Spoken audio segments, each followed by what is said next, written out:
बिस्मिल्लाहिर्रहमानिर्रहीम, अस्सलाम वालेकुम। लास्ट लेक्चर में हमने एसी सर्किट्स का पार्ट स्टार्ट किया था अपने इलेक्ट्रिकल नेटवर्क एनालिसिस के अंदर। इसमें हमने बेसिक साइनोसाइड्स के कॉन्सेप्ट देखे थे कि व्हाट इज साइनोसाइड सिग्नल, उसको कैसे रिप्रेजेंट करते हैं, टाइम पीरियड उसका क्या है, साइनोसाइड का पीरियोडिक सिग्नल क्या होता है, फ्रीक्वेंसी देखा, फिर हमने ओमेगा देखा, ओमेगा इक्वल टू 2πf। इस बात से हमने फिर दो फर्दर सिग्नल्स को हमने देखा कि अगर दो मेरे पास डिफरेंट इनपुट्स हैं V1 और V2 और वो लीड कर रही हैं या लैग कर रही हैं, उसको हमने देखा।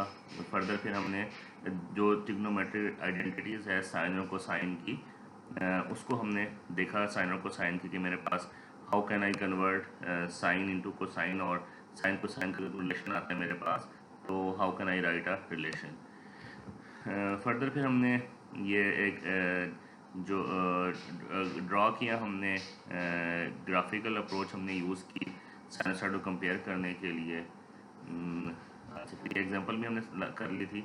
ये कुछ एग्जांपल्स की कि दो सिग्नल्स थे करंट और वोल्टेज के, वो लीड कर रहे हैं लैग कर रहे हैं, क्या है उस हवाले से। जो अब आज हमने स्टार्ट करना है बेसिकली फेज़र का टॉपिक। फेज़र क्या है? Phasor is a complex number that represent the amplitude and phase of the sinusoid. Basically आपके पास एक साइनोसाइड सिग्नल है, ठीक है, तो अगर उसको हम फेज़र में करेंगे तो फेज़र बेसिकली क्या है? कॉम्प्लेक्स नंबर, इसमें एम्पलीट्यूड और फेज होगा साइनोसाइड का।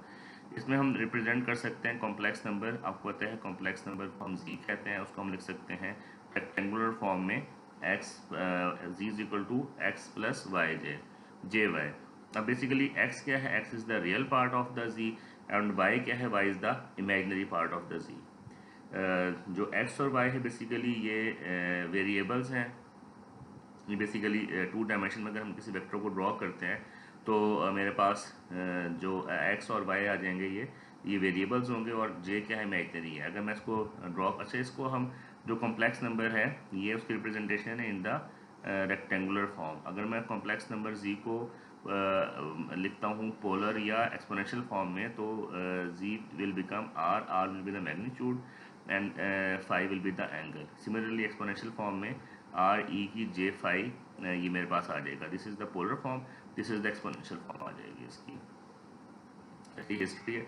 अरे सिंपल, अगर मैं इसको रिप्रेजेंट करता हूँ कॉम्प्लेक्स नंबर को, बेसिकली मैं वाई एक्सिस पे इमेजिनरी एक्सिस ले रहा हूँ, एक्स एक्सिस पे मैं रियल एक्सिस ले रहा हूँ, ठीक है। वेक्टर है आर जो वेक्टर जी है बेसिकली मेरे पास, जी वेक्टर है, r is the magnitude of this vector, phi is the angle of the vector. और मैं जैसे बताया कि मेरे पास क्या है? एक्स प्लस जी वाई है। इट मीन्स कि मेरे पास क्या है? एक्स क्या है? रियल एक्सिस पे आ रहा है, मेरे पास एक्स एक्सिस पे आ रहा है, और मैं वाई एक्सिस पे अपना इमेजनरी एक्सिस ले रहा हूँ, तो मेरे पास जो वाई होगा वो मेरे जो इमेजनरी एक्सिस पे मेरे पास वाई आएगा, that is the rectangular form. और जी मेरे पास क्या आ जाएगा? R angle phi, means polar form में आ जाएगा। आर हम कैसे फाइंड आउट कर सकते हैं? बेसिकली अगर हम if you want to convert rectangular into the polar form, how can I convert? R will be equal to x square plus y square under root, and phi will become phi is equal to tan inverse y by x आ जाएगा मेरे पास। Exponential के form में भी हम किसी भी complex number को represent कर सकते हैं, that will be z is equal to R E की j phi, एक्सपोनेंशियल फॉर्म आ जाएगा, ठीक है। तो मेरे पास this is the rectangular form, this is my rectangular form, this is my polar form, और ये इसका थीटा और फाई निकालने का तरीका है। फर्दर अगर मैं इसको लिखूँ, बेसिकली आपको पता है कि जो एक्स एक्सिस पे हम कॉस ले रहे होते हैं, वाई एक्सिस पे हम साइन है, तो हम इसको लिख सकते हैं कि ऑन अंदर if we know r and phi, अगर हम आर और फाई हमें पता है तो we can obtain y and c, x and y की वैल्यू हम निकाल सकते हैं अगर मुझे आर और फाई। बेसिकली ये कन्वर्जन है from polar to rectangular, back to the rectangular. अगर मुझे आर और फाई की वैल्यू पता है तो how can I find the value of my real axis and imaginary axis.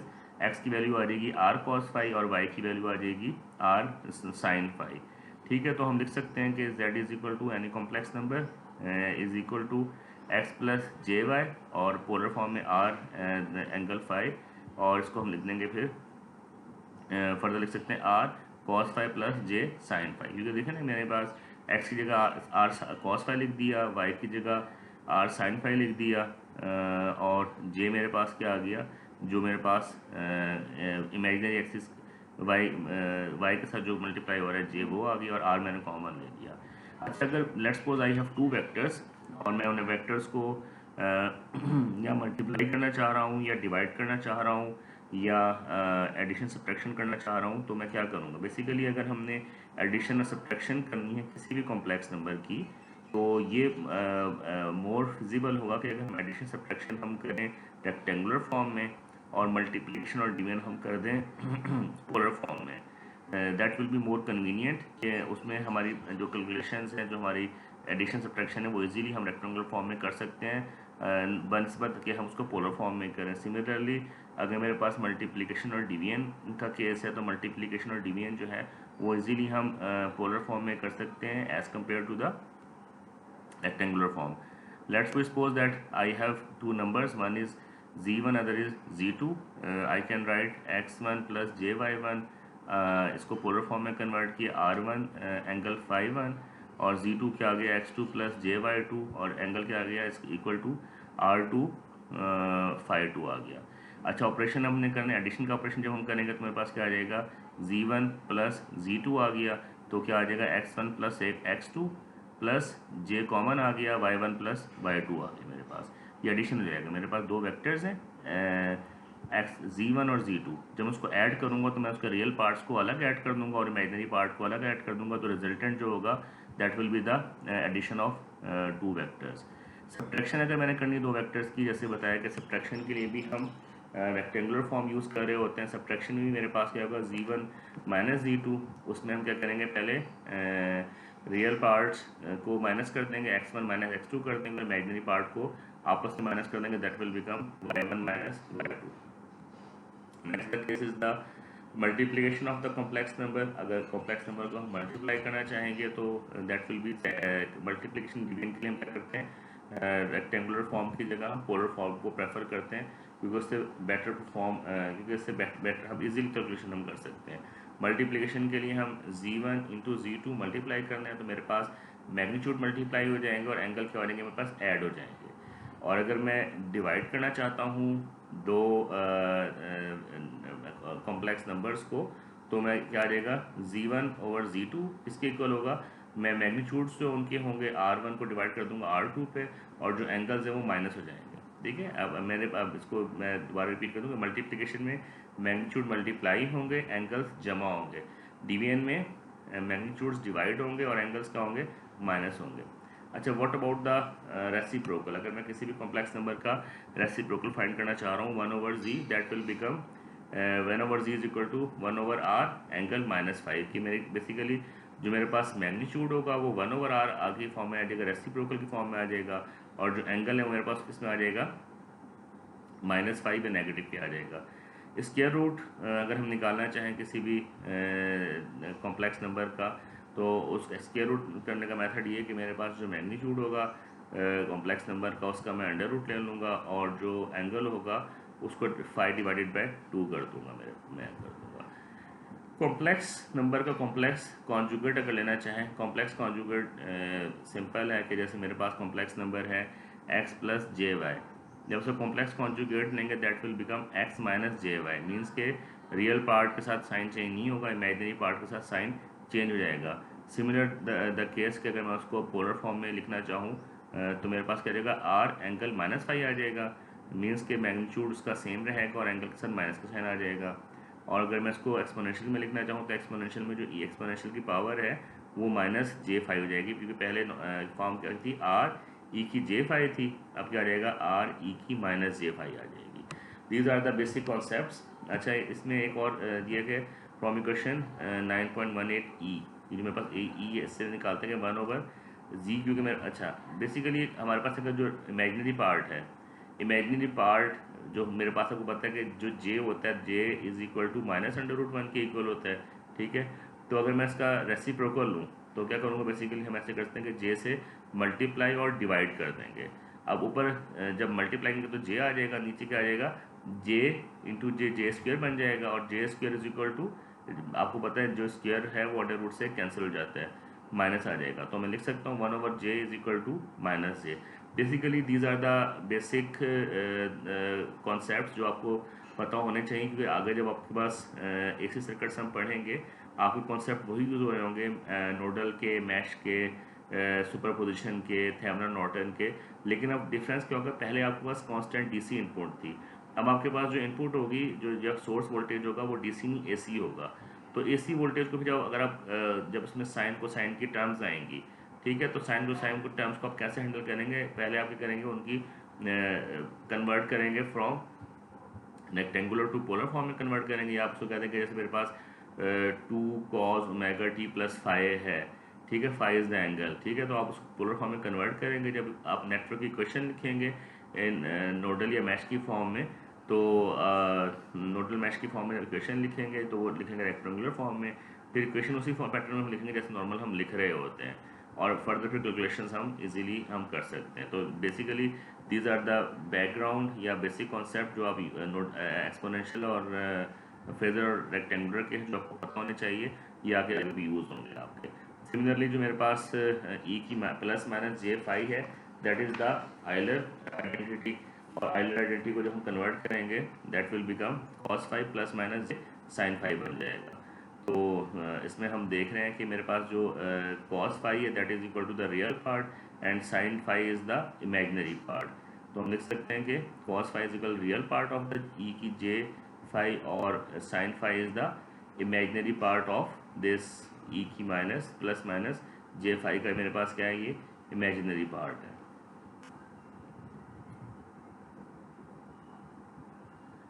अच्छा, आगे उसने ये फर्दर दिया कि मेरे पास एक साइनोसाइड गिवन है, साइनोसाइड सिग्नल है, बेसिकली मेरे पास क्या है, एक AC इनपुट है किसी भी सर्किट की, वो क्या है, V of t is equal to VM क्या है, मैक्सिमम वैल्यू है cos omega t plus five, omega क्या है मेरे पास, एंगुलर फ्रीक्वेंसी है, ठीक है, जैसे जो ओमेगा मेरे पास किसके इक्वल होता है, ओमेगा की वैल्यू हमने पीछे पढ़ी थी, और मेरे पास फाइव है, five is the angle.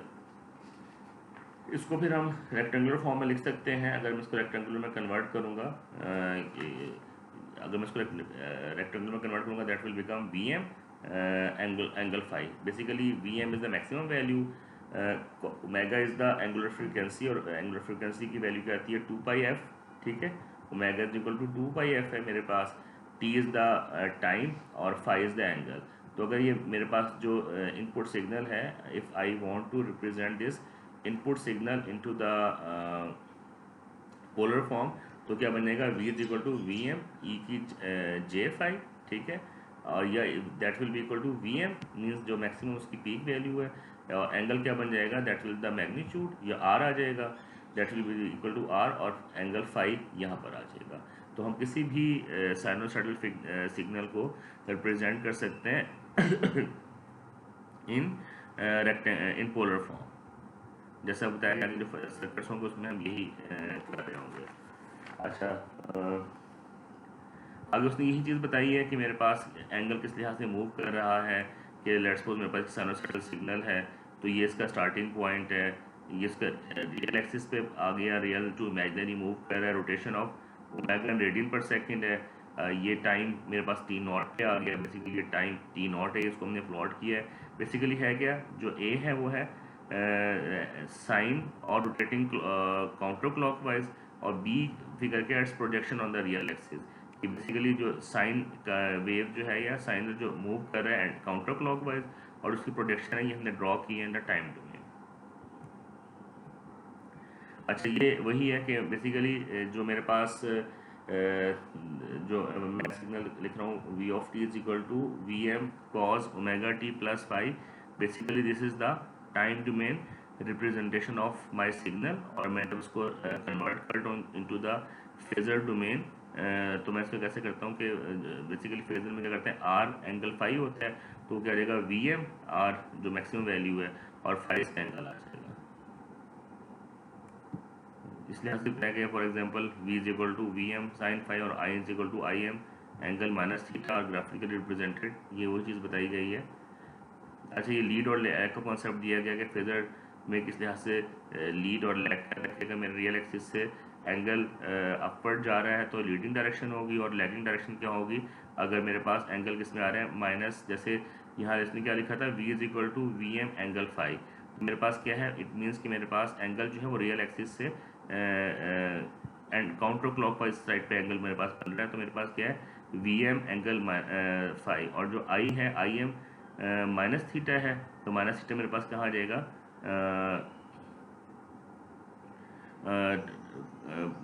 Counter clockwise मैं इसको एंगल को ड्रॉ करूँगा बेसिकली। ये क्योंकि एंगल ये प्लस में है, प्लस फाई है, तो इट मीन्स ये लीड कर रहा है, और जो माइनस में है इट मीन्स वो लैग कर रहा है। ठीक है, तो ये और ओमेगा क्या है, this is the direction of angular frequency है, उसकी डायरेक्शन सेम ही है, लेकिन क्या है करंट इसमें इस इन दिस केस जो हमने ड्रॉ किया है, करंट मेरे पास लीड कर रहा है, और सॉरी वोल्टेज मेरे पास लीड कर रहा है और करंट मेरे पास लैग कर रहा है। ये उसने बताया कि given a sinusoid v t is equal to we m cos omega T plus five, we obtain the corresponding phasor as v is equal to we m angle five. ठीक है, और जो मेरे पास करंट है, करंट क्या है, I is equal to I M angle minus five.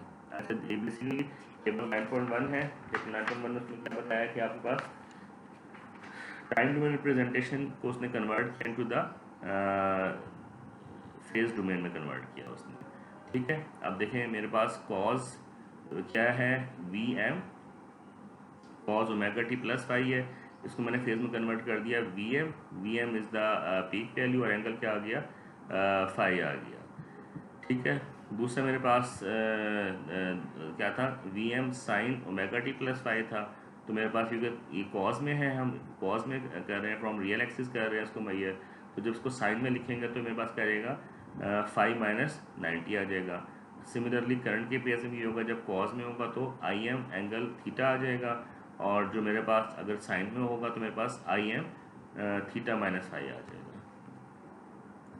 This is the basic phasor sinusoid phasor transformation है कि मेरे पास टाइम डोमेन में सिग्नल दिया गया है, क्योंकि आपको जब एसी सर्किट्स आप सॉल्व करेंगे तो आपको सिग्नल्स जो इनपुट है, आइदर इट्स करंट सोर्स और वोल्टेज सोर्स, जो भी आपका सोर्स होगा वो आपके टाइम डोमेन में होगा कि v of T is equal to means के विद द टाइम जो आपका सिग्नल है वो वेरी कर रहा है। क्योंकि अभी तक हमने जितने भी कॉन्सेप्ट्स पढ़े हैं that was about the in DC circuits थे, उसमें मेरे पास जितनी भी इनपुट थी वो सारी की सारी क्या थी, डीसी थी। ठीक है, अब मेरे पास जब साइनोसाइडल होगा तो साइनोसाइडल सिग्नल, आपको पता है साइनोसाइडल सिग्नल वेरी करता है विद द टाइम, के टाइम के साथ वेरी करता है। ठीक है, और साइनोसाइड को हम डिफाइन कैसे करें, साइनोसाइड ऐसा सिग्नल है that is the form of sine और कोसाइन फंक्शन, कि साइनोसाइड सिग्नल जो है वो साइन की फॉर्म में होगा या कोसाइन की फॉर्म में होगा। तो जब आपको इनपुट कोई दी गई है तो to solve that circuit in phasor domain, उसकी कैलकुलेशन के लिए आप उसको फेज में कन्वर्ट कर देंगे। This are the basic concept which will be use in the upcoming chapters. Okay, this is the basic transformation कि आपके पास अगर टाइम डोमेन में है D V by D T means derivative, तो derivative D by D T V can in phasor we will write is eight J omega, हम उसको convert कर देंगे इसमें जे ओमेगा। जैसे लिखा है differentiating a sinusoid is equivalent to the multiplying its corresponding phasor by j omega. तो इसका इक्विवेलेंट क्या आ जाएगा, डी बाई डी टी को हम कर देंगे जे ओमेगा में लिख देंगे, और वी की जगह वी आ जाएगा, that will be the phasor domain. ठीक है, सिमिलरली अगर मैं कन्वर्ट करता हूँ ये इंटीग्रेशन को, ठीक है, क्योंकि एज यू नो कि इंटीग्रेशन जो है वो डेरिवेटिव से कैंसिल जाती है, ये कह सकते हैं इंटीग्रेशन है जो है डेरिवेटिव दीज आर द एक दूसरे का क्या है, रेसिप्रोकल है। तो इंटीग्रेशन क्या आ जाएगा, 1/j ओमेगा आ जाएगी, और क्या आएगा, v आ जाएगा इसके अंदर। ठीक है, तो मैं लिख सकता हूँ टाइम डोमेन में D V by D T आ जाएगा, जे ओमेगा वी आ जाएगा, और जो इंटीग्रेशन आएगा v integration v d t that will equal to v over j omega. तो हम कह सकते हैं कि जब मेरे पास टाइम डोमेन में जैसे हमारे पास करंट इंडक्टर्स की जो वैल्यू थी, जैसे मेरे पास L D I by D T, C D V by D T, ठीक है, integration of 1/c integration of I D T, इन जब जो मेरे पास रिलेशन है करंट वोल्टेज के, जब मैं उसको कन्वर्ट करूँगा फेजर डोमेन में, तो उससे कन्वर्ट करने का यही मेथड होगा कि जहाँ डी बाई डी टी आ जाएगा उसको मैं जे ओमेगा वी से कर दूंगा, और जहाँ इंटीग्रेशन ऑफ वी आ जाएगा उसको मैं वी ओवर जे ओमेगा से कन्वर्ट कर दूंगा। ठीक है, these are the basic concepts कि हम how can we convert from time domain to phasor domain. अच्छा, ये फर्स्ट ने 3 से 4 पॉइंट्स लिखे हैं कि difference between v of t and v. Basically v क्या है मेरे पास, जब मैं वी ऑफ टी लिखूँगा वोल्टेज, साइनोसाइडल वोल्टेज है या voltage with respect to time है, और वी मेरे पास क्या है, वी इज़ द फेज़र। मेरे पास डोमेन में जो वी लिख रहा हूँ वो है। तो उसमें बेसिकली 3 पॉइंट्स ने बेसिकली उसने लिखे हैं, हम इसको देख लेते हैं। तो v of T is the instantaneous और टाइम डोमेन रिप्रेजेंटेशन। जैसे हमें पता है कि वी ऑफ टी हो या आई ऑफ टी हो, ये मेरे पास क्या है, टाइम डोमेन रिप्रेजेंटेशन है। वाइल वी, जो कैपिटल वी है, इज़ द फ्रीक्वेंसी और फेजर डोमेन। ठीक है, पहले हम बेसिकली टाइम डोमेन से फ्रीक्वेंसी डोमेन में जाएंगे। ठीक है, टू सॉल्व आवर सर्किट। तो कैपिटल वी जब भी लिखूंगा इट मीन्स मैं फेज डोमेन, फ्रीक्वेंसी डोमेन में जा रहा हूँ, और जब मैं टी के साथ लिखूँ तो मैं टाइम डोमेन में जा रहा हूँ। अच्छा, सेकंड पॉइंट क्या है, we of T is a time dependent, why V is not. It's obvious from this के V of T is dependent है टाइम पे, और जो वी है मेरे पास टाइम पे डिपेंडेंट नहीं है। The fact is often forgotten by the student. अक्सर स्टूडेंट्स ये भूल जाते हैं क्योंकि वी मेरे पास क्या है, फ्रीक्वेंसी डोमेन में है या फेजर डोमेन में है। तो आपने ये ख्याल रखना है कि जब आप लिखें फ्रीक्वेंसी डोमेन में, तो आपने फिर वी ऑफ टी नहीं लिखेंगे ना। अगर आपने वी ऑफ टी लिखेंगे that will be counted as a wrong. आपने उसको कैपिटल वी से रिप्रेजेंट करना है। There will be no t with this v, it will become phasor representation of frequency domain. Okay, the third point, what is the third point, v of T is always real and no complex term. ठीक है, we of t हमेशा real होता है, उसमें कोई complex term नहीं। जिससे मैंने अभी देखा था V of T is equal to V M sine omega T plus phi या cos omega T plus phi है, तो उसमें कॉम्प्लेक्स नंबर नहीं होगा। लेकिन जबकि वी में मेरे पास क्या है, v is generally complex. V में हमारे पास जाहिर पता है रियल पार्ट भी है, इमेजिनरी भी है। अगर पोलर में देखूँ मेरे पास आर इंटू एंगल फाई होगा, और आर मेरे पास क्या एक्स और x square plus y square under root है। और अगर हम बैक टू द जाते हैं कॉन्सेप्ट में, तो मेरे पास वो क्या है, रेक्टेंगुलर रिप्रेजेंटेशन जो कॉम्प्लेक्स नंबर है z is equal to x plus j y आता है। तो उसमें मेरे पास जनरली कॉम्प्लेक्स नंबर इसमें लाजमी आता है। अच्छा, एग्जाम्पल इसकी हम एक सॉल्व कर लेते हैं, आपको कॉन्सेप्ट मजीद क्लियर हो जाएगा कि हम वो कहते हैं इवेलुएट दीज कॉम्प्लेक्स नंबर। अब पहला नंबर मेरे पास क्या है, 4√50 प्लस 20 एंगल -30, और इसका 1/2 मीन्स अंडर रूट है, and we have to find the end result. अब सिंपल है कि आपके पास जो नंबर दिए गए हैं this is in the rectangular form है। आपने इसको सॉरी पोलर फॉर्म है, इसको पहले रेक्टेंगुलर में कन्वर्ट करेंगे, ऐड करना है ना। एडिशन के लिए हमने पढ़ा था कि जब भी नंबर्स की एडिशन करूँगा तो मेरे पास जो नंबर्स हैं, दोनों कॉम्प्लेक्स नंबर्स हैं, वो रेक्टेंगुलर फॉर्म में होने चाहिए। और जब मैं उसको डिवाइड करूँगा तो मेरे पास जो इजी कन्वीनियंट वे है वो मेरे पास किस में होना चाहिए, डिवीजन या मल्टीप्लिकेशन में फेजर फॉर्म होनी चाहिए। अच्छा, using phasor to rectangular transformation अगर हम करते हैं 40 angle 50 that will become 40 cos 50 plus J sine 50। आपको पता है कि ये क्या है मेरे पास, this is the angle and this is the magnitude. तो मैक्सिमम वैल्यू 40 है, और एंगल फाई क्या बनेगा मेरे को 50 प्लस जे साइन 50। इसको मैं जब कन्वर्ट करूँगा इनटू द पोलर, तो basically sine 50 will be multiplied with the value of sine 50 will be multiplied with 40। This will give result 25.71, and j sine 50 भी जब मैं मल्टीप्लाई करूँगा उसके वैल्यू को 40, तो this will give J 30.64। Similarly जो मेरे पास सेकंड टर्म है 20 एंगल -30। अब देखें -30 तो मैं एंगल के साथ -30 ही लगा दूंगा। On the same way I will convert this polar into the rectangular form. अब इनको मैंने क्या करना है, ऐड करना है। तो मैं दोनों पोलर फॉर्म्स लिखूंगा, और जो मेरे पास ये दो मेरे पास रेक्टेंगुलर फॉर्म आई हैं, इनके रियल पार्ट को रियल से मैं ऐड कर दूंगा, इमेजिनरी को इमेजिनरी में ऐड कर दूंगा, and I will get this result 43.03 plus J 20.64। और जब मैं इसको पोलर में कन्वर्ट करूँगा तो this will be the result. Similar pattern पे आप इसका पार्ट बी भी सॉल्व कर सकते हैं, लेकिन क्योंकि डिवीजन है तो इसमें मेरे पास मोस्ट फिजिबल ये है कि मैं इसको पोलर फॉर्म में लिखूँ। तो उसमें पहले उसने सेम फॉर्म में सबको लेके आया कि इसको भी जो पोलर फॉर्म है उसको रेक्टेंगुलर में कन्वर्ट कर दिया उसने। ये भी रेक्टेंगुलर है, नीचे भी दोनों रेक्टेंगुलर है, लेकिन ये कॉम्प्लेक्स कॉन्जुगेट है। कॉम्प्लेक्स कॉन्जुगेट से मतलब क्या है कि मेरे पास जो है 3 + j5 है, तो ये क्या बनेगा 3 + j5 बन जाएगा। अच्छा, इसको मैंने फिर फर्दर ऐड कर लिया, अपर टर्म्स को लोअर टर्म्स को मैंने मल्टीप्लाई कर लिया, this will give this. Then I convert this to into the polar form, और पोलर फॉर्म में जब आ गए तो मैंने फिर फर्दर क्या किया है, इसको जो मेरे पास R1 को R2 पर डिवाइड कर दिया, और एंगल्स आपको पता है कि एंगल्स आप उसमें जब डिवाइड हो रहे हो तो मेरे पास पोलर फॉर्म में एंगल सब्ट्रैक्ट हो जाते हैं। -37.66 -122.4 47, result will be 160 minus 160.13. This is the simple example. अच्छा, इसी सेम पैटर्न पे आपकी प्रैक्टिस प्रॉब्लम भी है 9.3। इसमें भी दिया गया इन दो नंबर्स को मल्टीप्लाई करना है और इसका क्या है कॉन्जुगेट है। और ये नंबर मेरे पास क्या है, इनको भी हम यही करेंगे। पहले we will convert both number into rectangular, फिर इक्वल नंबर डिनोमिनेटर और न्यूमिनेटर में आ जाएंगे, इनको हम अगेन पोलर में कन्वर्ट कर देंगे, या बिफोर कन्वर्टिंग पोलर में कन्वर्ट कर देंगे। सिमिलरली ये भी पोलर में है, ये रेक्टेंगुलर में है। फिर हम इन तीनों को क्या करेंगे, बेसिकली इनका जो रिजल्ट है वो रेक्टेंगुलर फॉर्म में ले आएंगे। फिर एडिशन करनी है, इस नंबर को पहले बेसिकली मैं सॉल्व करूँगा, उसको रेक्टेंगुलर फॉर्म में कन्वर्ट कर दूंगा, उसको रेक्टेंगुलर में कन्वर्ट कर दूंगा, ये ऑलरेडी रेक्टेंगुलर फॉर्म में है। जब तीन रेक्टेंगुलर फॉर्म आ जाएंगे तो मैं उनके रियल पार्ट्स को और को साथ ऐड कर दूंगा, इमेजिनरी को अलग ऐड कर दूंगा, तो and I will get the result. This are the answers of A and B. Hopefully you can solve it. कोई इशू हो तो डिस्कस कर लेंगे।